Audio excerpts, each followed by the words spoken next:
Hello, my name's Christine and I'm a school nurse here at Warsaw School Nursing Service. And today I'm here to talk about transitioning your child from primary school to secondary school. So here is a brief overview of the school nursing service. School nurses are qualified nurses who have additional training in child health and wellbeing. The team consists of administration staff, support workers, nursery nurses, staff nurses, and school nurses. We also have clinical team leaders and our professional lead. So we support children from reception up until their 19th birthday, and for children and young people who have additional needs and disabilities up until they're 25 years of age. So we are here to provide advice and support for a wide range of physical and mental health problems. We access a single point of access. So school nurses and the team can be reached on this number here, which is 01922 423349. So we work Monday to Friday, 9 to 5 p.m. And within our work, it is always confidential, where we offer advice and support. We have got a text service, which is for parents and carers, but we've also got a text service for children, both called Chat Health, which I will discuss later on in the presentation. So when children transition from primary school to secondary school, it can be a time of mixed emotions.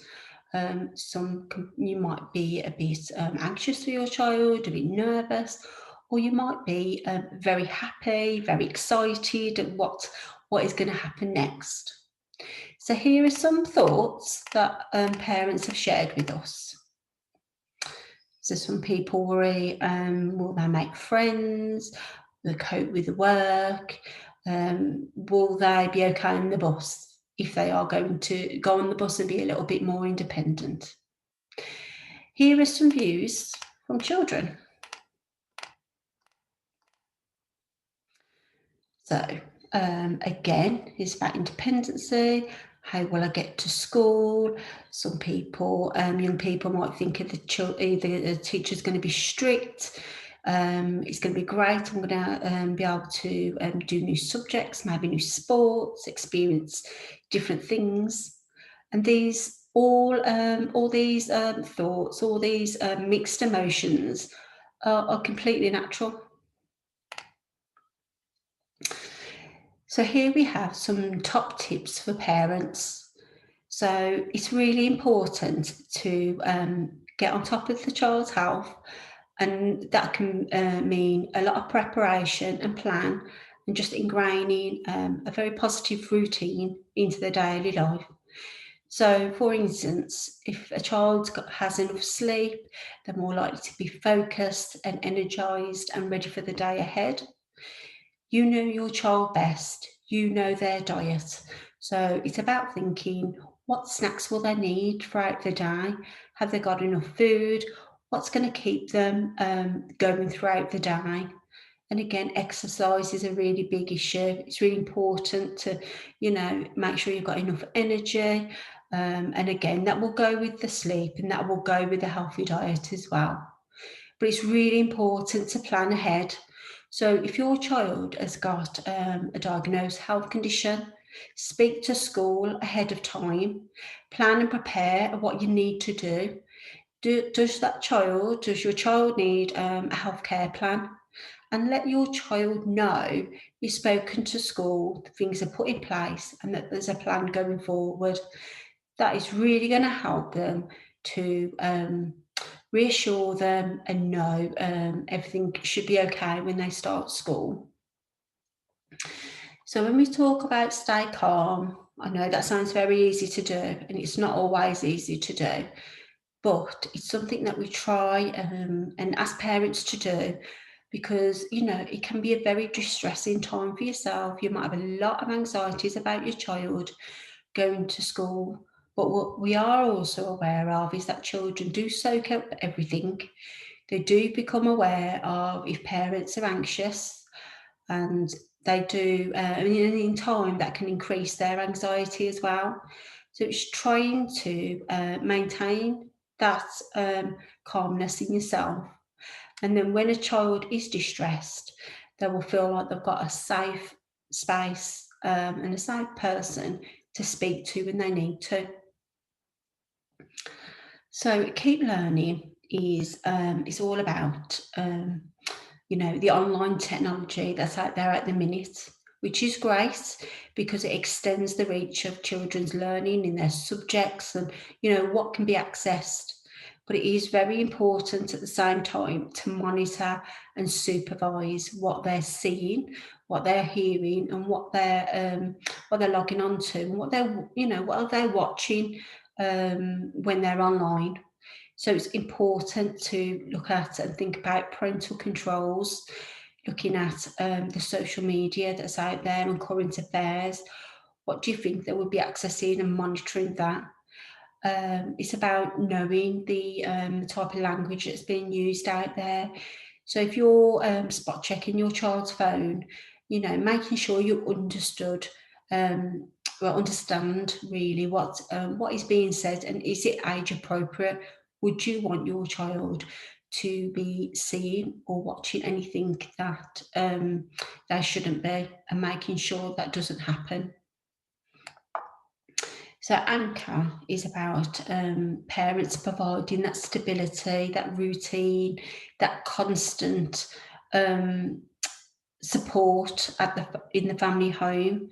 So when they do need, you know, anything at all, that they know that you'll be emotionally available to them. So it's about having that constant routine, knowing, what are the rules and what aren't the rules, and to what is the most important thing, I think, is probably to make time and give them your time is the most important thing, and just remember that this children thrive on having a positive routine. So independence here, which is really important. You might already see your child growing more independent and wanting to do more things, seeing them mature now, growing from, a child into a young person.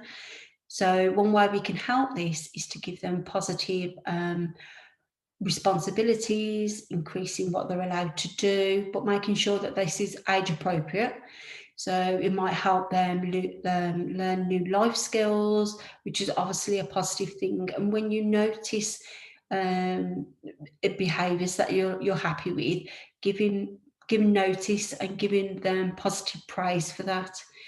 You may notice just letting them go to school that they feel more grown up, and they like that independence.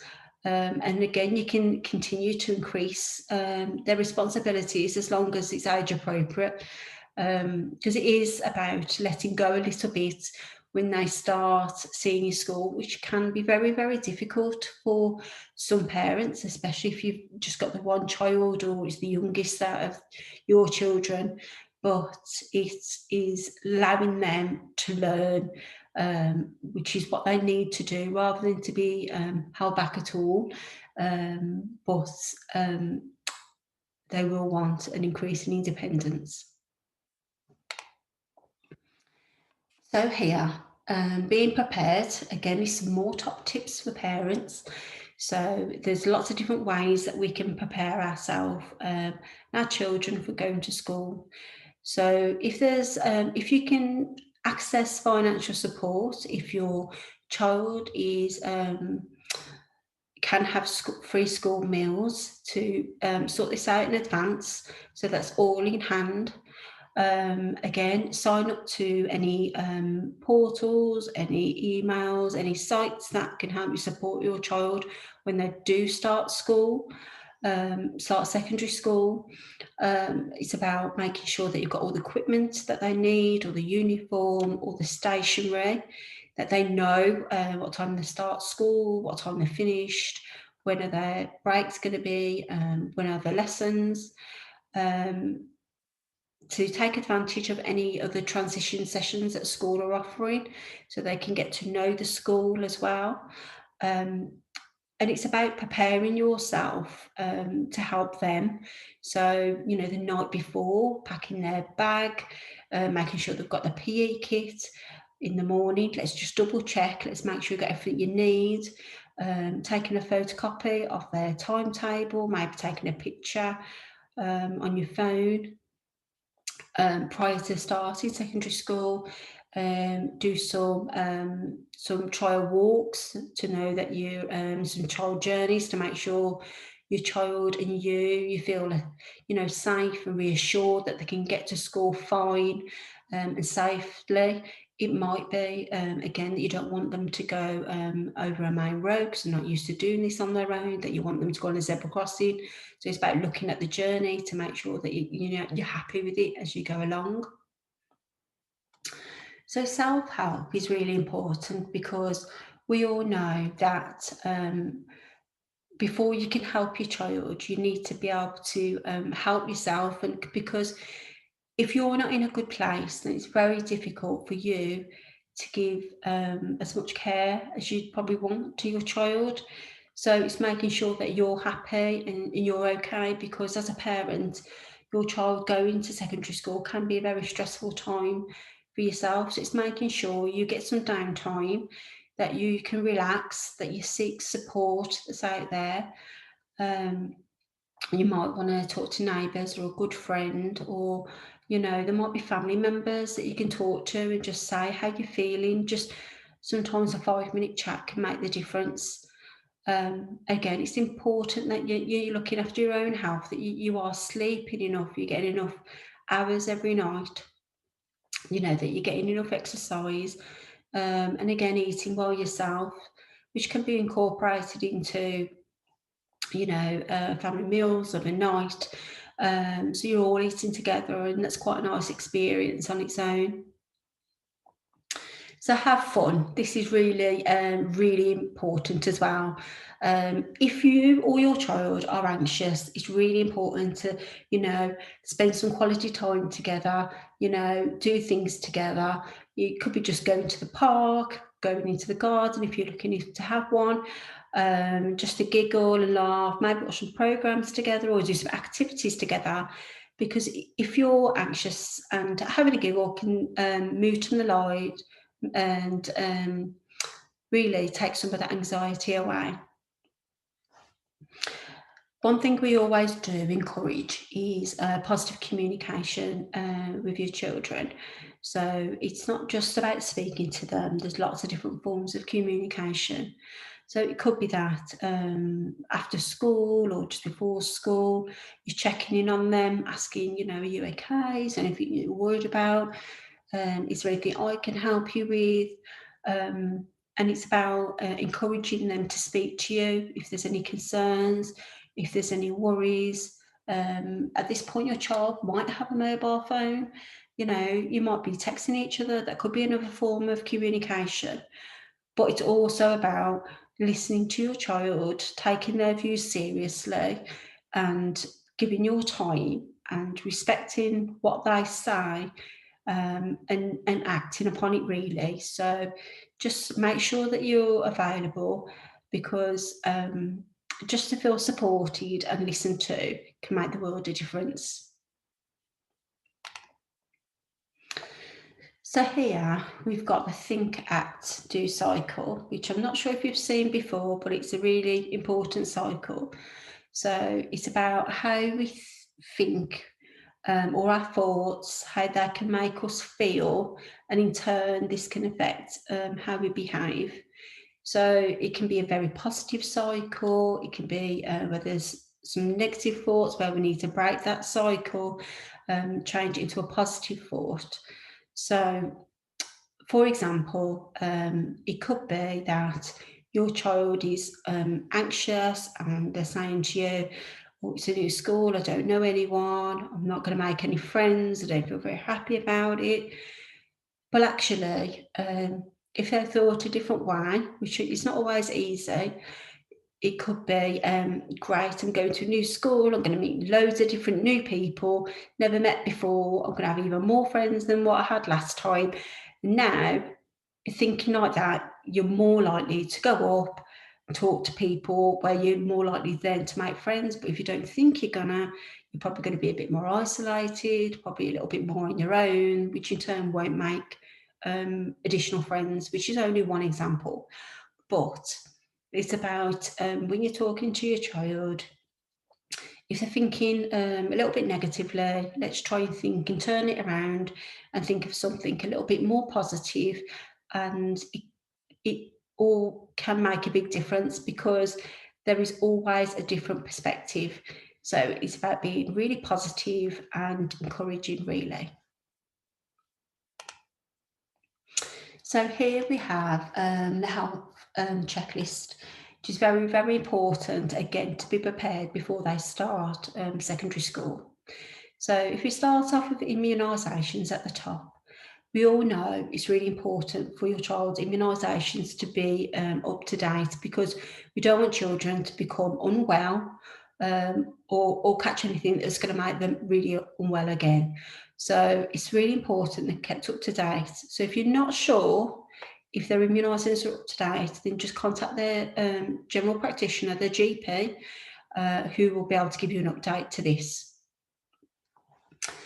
Now, dental health is very, very important, especially at the moment. So we need children to have a positive dental hygiene. So they need to be able to look after their teeth, to be registered at a dentist, and to have regular checkups. Obviously, we want children to brush their teeth twice daily, once in the morning and the night, because we are aware that if children have yellow teeth or they become yellow, if they've got missing teeth, have to have teeth extracted, this can have a very negative impact on their self-confidence, their appearance. We know that children who transition into school, they're at an impressionable age where they could be going through puberty, that they do become self-conscious as well, so we want to avoid that. We do know that if dental health isn't maintained, this can lead to toothache, this can lead to pain, where parents are having to take time off work to take the children to the dentist, means time off school, missed learning opportunities. So we don't want that to happen. And we do know that missed time before or just after the transitioning does make it that little bit harder to, settle into school, which is ideally what we want. So we suggest, if you can, book them in for a dental screening before they start into secondary school. So when we talk about opticians, which is obviously eye health, again, it's the same thing. We do want children to have regular checkups, to be registered with an optician.